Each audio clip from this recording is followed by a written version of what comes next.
Hello friends, हम लोगों ने ऑलमोस्ट 90% या 95% में बोल सकता हूँ इनकम फ्रॉम हाउस प्रॉपर्टी का कंप्लीट कर लिया है। अभी जो लास्ट का 5 to 10% का पेंडिंग है वो अपन फास्ट कर लेते हैं। हम लोग ट्रीटमेंट किसका देखेंगे? हम लोग देखेंगे recovery of unrealised rent and arrear rent का। हम लोग क्या देखने वाले हैं?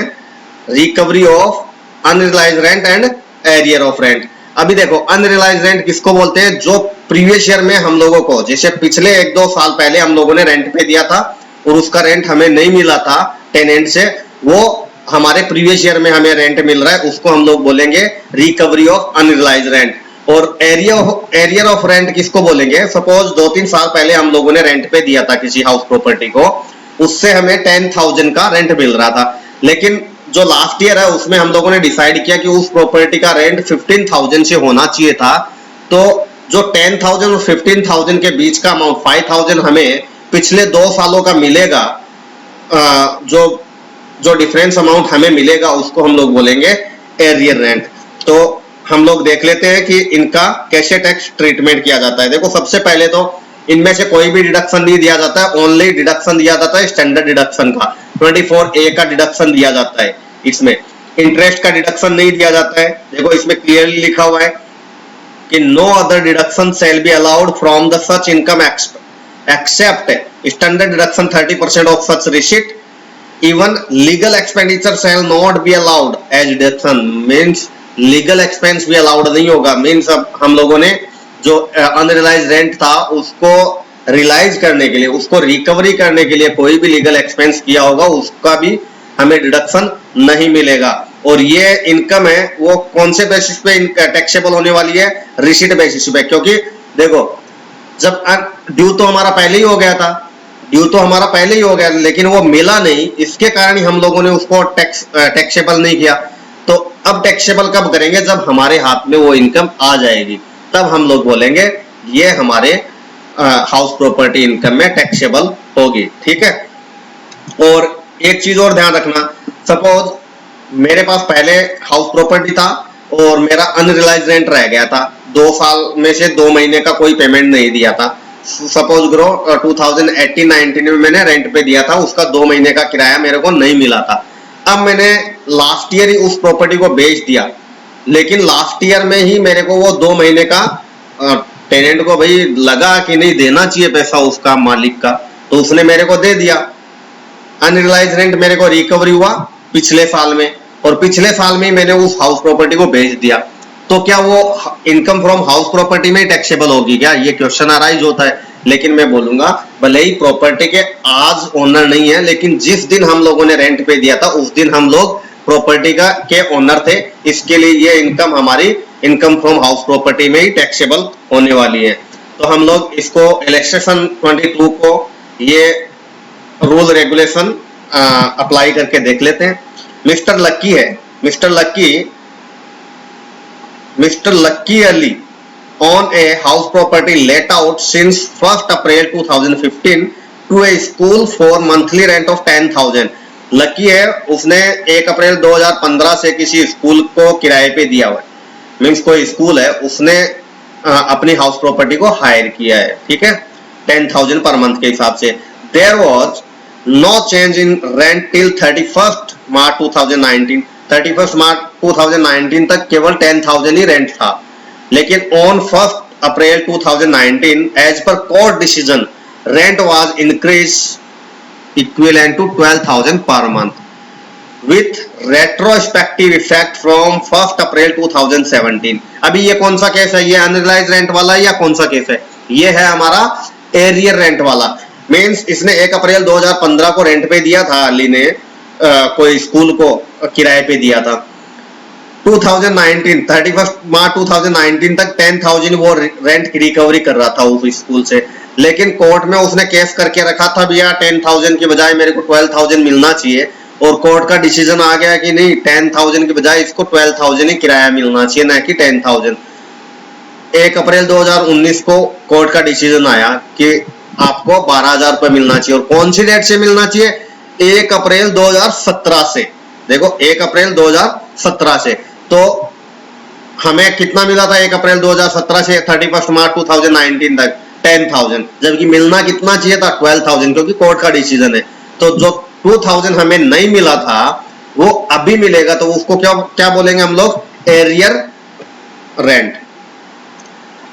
एंड डली paid by school in the same year, उसने बोला कि स्कूल ने पेड भी कर दिया, क्योंकि हम लोगों ने बोला था ये कैश बेसिस पे ही टैक्सेबल होगा, तो ये तो टैक्सेबल होना है क्योंकि इसने पेड भी कर दिया स्कूल ने। Legal expenditure for the such sort has been incurred by mister Ali 30,000 rupees. अभी हम लोगों ने देखा था कि कोई भी डिडक्शन नहीं मिलेगा, इवन लीगल एक्सपेंस का भी नहीं मिलेगा, ओनली 30% ऑफ एनएवी मिलेगा, standard deduction 24A under section 24A। तो इसका हम लोग देख लेते हैं कितना रेंट मिला, क्या मिला, इसको इधर ही एक्सप्लेन कर लेते हैं। देखो एरियर रेंट हमारा कितना होता है, एरियर रेंट हमारा इसने कभी से बोला 1 अप्रैल 2017 से हमें रेट्रोस्पेक्टिव इफेक्ट से हमें देखना है। तो भले ही किराए पे 1 अप्रैल 2015 से दिया था, लेकिन इसने बोला जो किराया बढ़ा हुआ किराया है वो आपको मिलना चाहिए था 1 अप्रैल 2017 से, और कहां तक, आज तक। तो हमें 1 अप्रैल 2019 से तो मिलने लग गया 12,000, लेकिन 31 मार्च 2019 तक तो मेरे को 10,000 मिला था, मिलना चाहिए था 12,000। तो जो 2,000 रुपीज है वो 24 मंथ के लिए मेरे को नहीं मिला था, मेरे को 24 मंथ के लिए कम मिला था 2,000, क्योंकि 1 अप्रैल 2017 से लेके 31 मार्च 2019 तक मेरे को 2,000 रुपीज के हिसाब से मिलना चाहिए था एक्स्ट्रा, मींस मेरे को 10,000 मिल रहा था, 12,000 मिलना चाहिए था। तो एरियर रेंट कितना हो गया 2,000 रुपीज पर मंथ के हिसाब से, 24 मंथ के लिए मेरे को नहीं मिला था, तो हो गया 48,000। इसमें से हम लोग कौन सा लेस करेंगे, अभी देखो इसने बोला कि ये हम लोगों ने पढ़ा ही था कि हमें रिसीव हो गया रेंट, तो वो टैक्सेबल भी हो जाएगा, रिसीट बेसिस पे होता है।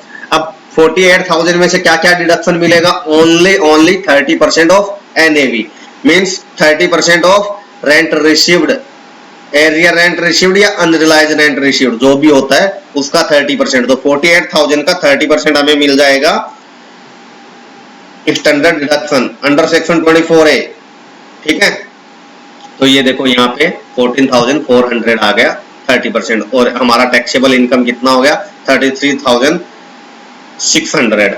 अभी ये हो गया हमारा इलस्ट्रेशन नंबर 22। इलस्ट्रेशन नंबर 23 क्या बोलता है कि देखो X limited has 2 house property both of which are vacant, दोनों हाउस प्रॉपर्टी वैकेंट है। Municipal value of first house property is 1 lakh and second house is 80,000, ठीक है। म्युनिसिपल वैल्यू कितना है फर्स्ट हाउस के लिए तो 1 लाख है और सेकंड हाउस के लिए 80,000 है। It has computed income from house property. अभी देखो क्वेश्चन में ना थोड़ा सा अच्छे से रीड करना चाहिए। हम लोगों ने देखा था कि जो वैकेंट लैंड प्रॉपर्टी है या समझो सेल्फ ऑक्यूपाइड है, वो किस किस को बेनिफिट मिलेगा, ओनली इंडिविजुअल और एचयूएफ को वो बेनिफिट मिलेगा, कंपनी को वो बेनिफिट नहीं मिलेगा। और हमारे केस में देखो इलस्ट्रेशन नंबर 23 क्या बोलता है, x limited means self occupied का बेनिफिट नहीं मिलेगा। तो इसमें हमें ये इसने देख के रखा है ना कि फर्स्ट प्रॉपर्टी को आप सेल्फ ऑक्यूपाइड मान लो 23(2)(a) का बेनिफिट ले लो, नहीं मिलेगा भैया, क्योंकि कंपनी है। कंपनी के केस में दोनों को हम लोग दोनों प्रॉपर्टी को हमें लेट आउट मानना पड़ेगा, ना कि एक प्रॉपर्टी को सेल्फ ऑक्यूपाइड। तो ये जो ये सॉल्यूशन देख के रखा है ना इसने देख के रखा कि भैया ये सॉल्यूशन सही है क्या। देखो यहाँ पे पूछा है do you agree with the computation of income from house property of the SSC, means इसने देख के रखा ये जो हम लोगों ने निकाल के दिया है इससे क्या आप एग्री कर रहे हो क्या। तो मैंने बोला हम लोग डिसएग्री है, क्योंकि ये कंपनी है, एक्स लिमिटेड कंपनी है, ये इंडिविजुअल और एचयूएफ नहीं है। तो 23(2)(a) का बेनिफिट सेल्फ ऑक्यूपाइड का बेनिफिट नहीं मिलेगा।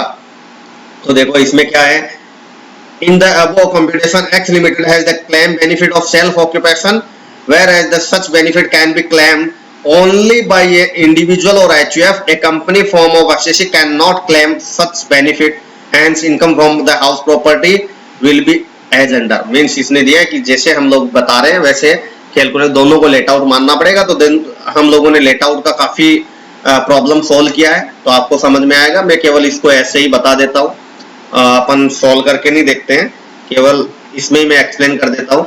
ग्रॉस एनुअल वैल्यू HP1 का मीन्स हाउस प्रॉपर्टी 1 का जो म्युनिसिपल वैल्यू वही होने वाला है, क्योंकि हम लोगों को पता है कि कोई भी इसमें फेयर रेंट वगैरह कुछ भी नहीं दिया हुआ है, स्टैंडर्ड रेंट नहीं दिया हुआ, तो जो भी म्युनिसिपल वैल्यू है वही हम लोग मान लेंगे उसको gross annual value. Municipal tax कोई पेड का कोई इंफॉर्मेशन हमारे पास में है नहीं तो नील है, यही हमारा हो जाएगा क्या नेट एनुअल वैल्यू। इसमें से हमारे को क्या डिडक्शन मिलेगा, 24A का डिडक्शन मिल जाएगा हमें 30% ऑफ NAV, तो 1 लाख का 30% निकालेंगे 30,000 आएगा, और हाउस प्रॉपर्टी नंबर 1 का हमें टैक्सेबल इनकम आएगा 70,000, क्योंकि 1 लाख में से 30,000 लेस हो जाएगा। ऐसे ही हाउस प्रॉपर्टी सेकंड को हम लोग डिम्ड लेट आउट मानेंगे, ग्रॉस एनुअल वैल्यू उसका भी 80,000 आ जाएगा, क्योंकि म्युनिसिपल वैल्यू उसको ही कंसीडर करेंगे ग्रॉस एनुअल वैल्यू को। उसमें से लेस करते हैं municipal tax paid by owner, लेकिन हमारे पास में कोई म्युनिसिपल टैक्स पेड नहीं किया है तो नील आ जाएगा। यही हमारा क्या हो जाएगा नेट एनुअल वैल्यू। तो 80,000 ही हमारा नेट एनुअल वैल्यू हो गया। उसमें से हमें डिडक्शन मिल जाएगा अंडर सेक्शन 24A का स्टैंडर्ड डिडक्शन 30% ऑफ NAV, तो ये हमें लेस करने को मिलेगा। 80,000 का 30% हम लोग देखेंगे तो 24,000 आ जाएगा। तो हाउस प्रॉपर्टी नंबर 2 का टैक्सेबल इनकम आता है 56,000, तो दोनों प्रॉपर्टी का मिला के टोटल हमारा कितना हो जाता है टैक्सेबल इनकम 1,26,000।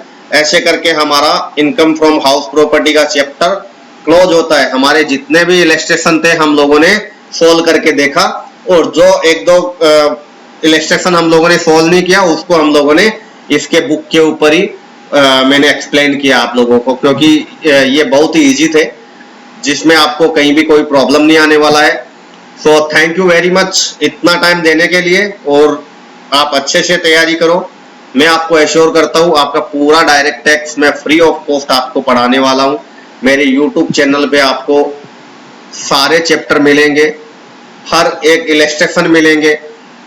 अपने CMA इंटर की मॉड्यूल से कंप्लीट होने के बाद में हम लोग मॉक टेस्ट पेपर, आपका RTP, ICAI का क्वेश्चन सारे कंप्लीट करेंगे। आपको 100% का कवरेज मिलेगा free of cost. So please आपको अच्छा लगे तो लाइक कीजिए, शेयर कीजिए, सब्सक्राइब कीजिए।